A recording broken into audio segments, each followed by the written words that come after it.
जब राहेल ने देखा कि याकूब के लिए मुझसे कोई संतान नहीं होती, तब वो अपनी बहन से डाह करने लगी और याकूब से कहा, मुझे भी संतान दे, नहीं तो मर जाऊंगी। तब याकूब ने राहेल से क्रोधित होकर कहा, क्या मैं परमेश्वर हूं? तेरी कोख तो उसी ने बंद कर रखी है। राहेल ने कहा, अच्छा, मेरी दासी बिल्हा हाजिर है, उसी के पास जा, वो मेरे घुटनों पर जनेगी और उसके द्वारा मेरा भी घर बसेगा। तब उसने उसे अपनी दासी बिल्हा को दिया कि वो उसकी पत्नी हो, और याकूब उसके पास गया और बिल्हा गर्भवती हुई और याकूब से उसके एक पुत्र उत्पन्न हुआ। तब राहेल ने कहा, परमेश्वर ने मेरा न्याय चुकाया और मेरी सुनकर मुझे एक पुत्र दिया, इसलिए उसने उसका नाम दान रखा। राहेल की दासी बिल्हा फिर गर्भवती हुई और याकूब से एक पुत्र और उत्पन्न हुआ। तब राहेल ने कहा, मैंने अपनी बहन के साथ बड़े बल से लिपटकर मल्ल युद्ध किया और अब जीत गई। अतः उसने उसका नाम नप्ताली रखा। जब लिया ने देखा कि मैं जनने से रहित हो गई हूं, तब उसने अपनी दासी जिल्पा को लेकर याकूब की पत्नी होने के लिए दे दिया, और लिया की दासी जिल्पा के भी याकूब से एक पुत्र उत्पन्न हुआ। तब लिया ने कहा, अहो भाग्य, इसलिए उसने उसका नाम गाद रखा। फिर लिया की दासी जिल्पा के याकूब से एक और पुत्र उत्पन्न हुआ।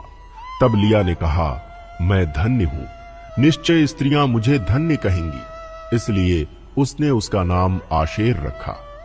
गेहूं की कटनी के दिनों में रूबेन को मैदान में दूधा फल मिले, और वो उनको अपनी माता लिया के पास ले गया। तब राहेल ने लिया से कहा, अपने पुत्र के दूधा फलों में से कुछ मुझे दे। उसने उससे कहा, तूने जो मेरे पति को ले लिया है, क्या ये छोटी बात है? अब क्या तू मेरे पुत्र के दूधा फल भी लेना चाहती है? राहेल ने कहा, अच्छा, तेरे पुत्र के दूधा फलों के बदले वो आज रात को तेरे संग सोएगा। सांझ को जब याकूब मैदान से आ रहा था, तब लिया उससे भेंट करने को निकली और कहा, तुझे मेरे ही पास आना होगा, क्योंकि मैंने अपने पुत्र के दूधा फल देकर तुझे सचमुच मोल लिया। तब वो उस रात को उसी के संग सोया। तब परमेश्वर ने लिया की सुनी और वो गर्भवती हुई, और याकूब से उसके 5वां पुत्र उत्पन्न हुआ। तब लिया ने कहा, मैंने जो अपने पति को अपनी दासी दी, इसलिए परमेश्वर ने मुझे मेरी मजदूरी दी है। इसलिए उसने उसका नाम इस्साकार रखा। लिया फिर गर्भवती हुई और याकूब से उसके 6वां पुत्र उत्पन्न हुआ। तब लिया ने कहा, परमेश्वर ने मुझे अच्छा दान दिया है, अब की बार मेरा पति मेरे संग बना रहेगा, क्योंकि मेरे उससे 6 पुत्र उत्पन्न हो चुके हैं। इसलिए उसने उसका नाम जबूलून रखा। तत्पश्चात उसके एक बेटी भी हुई और उसने उसका नाम दीना रखा। परमेश्वर ने राहेल की भी सुध ली और उसकी सुनकर उसकी कोख खोली, इसलिए वो गर्भवती हुई और उसने एक पुत्र को जन्म दिया। तब उसने कहा, परमेश्वर ने मेरी नामधराई को दूर कर दिया है, इसलिए उसने ये कहकर उसका नाम यूसुफ रखा, परमेश्वर मुझे एक पुत्र और भी देगा। जब राहेल से यूसुफ उत्पन्न हुआ, तब याकूब ने लाबान से कहा, मुझे विदा कर कि मैं अपने देश और स्थान को जाऊं। मेरी स्त्रियां और मेरे बच्चे, जिनके लिए मैंने तेरी सेवा की है, उन्हें मुझे दे कि मैं चला जाऊं। तू तो जानता है कि मैंने तेरी कैसी सेवा की है। लाबान ने उससे कहा, यदि तेरी दृष्टि में मैंने अनुग्रह पाया है, तो यहीं रह जा, क्योंकि मैंने अनुभव से जान लिया है कि यहोवा ने तेरे कारण से मुझे आशीष दी है। फिर उसने कहा, तू ठीक बता कि मैं तुझको क्या दूं और मैं उसे क्या दूंगा।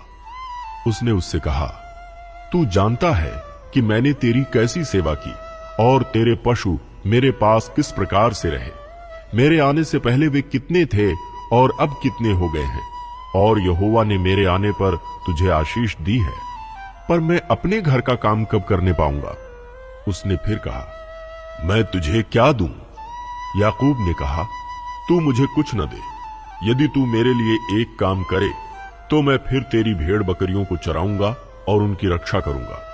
मैं आज तेरी सब भेड़ बकरियों के बीच होकर निकलूंगा, और जो भेड़ या बकरी चित्ती वाली और चितकबरी हो, और जो भेड़ काली हो, और जो बकरी चितकबरी और चित्ती वाली हो, उन्हें मैं अलग कर रखूंगा, और मेरी मजदूरी में वे ही ठहरेंगी। और जब आगे को मेरी मजदूरी की चर्चा तेरे सामने चले, तब धर्म की यही साक्षी होगी, अर्थात बकरियों में से जो कोई न चित्ती वाली न चितकबरी हो, और भेड़ों में से जो कोई काली ना हो, यदि मेरे पास निकले तो चोरी की ठहरेंगी।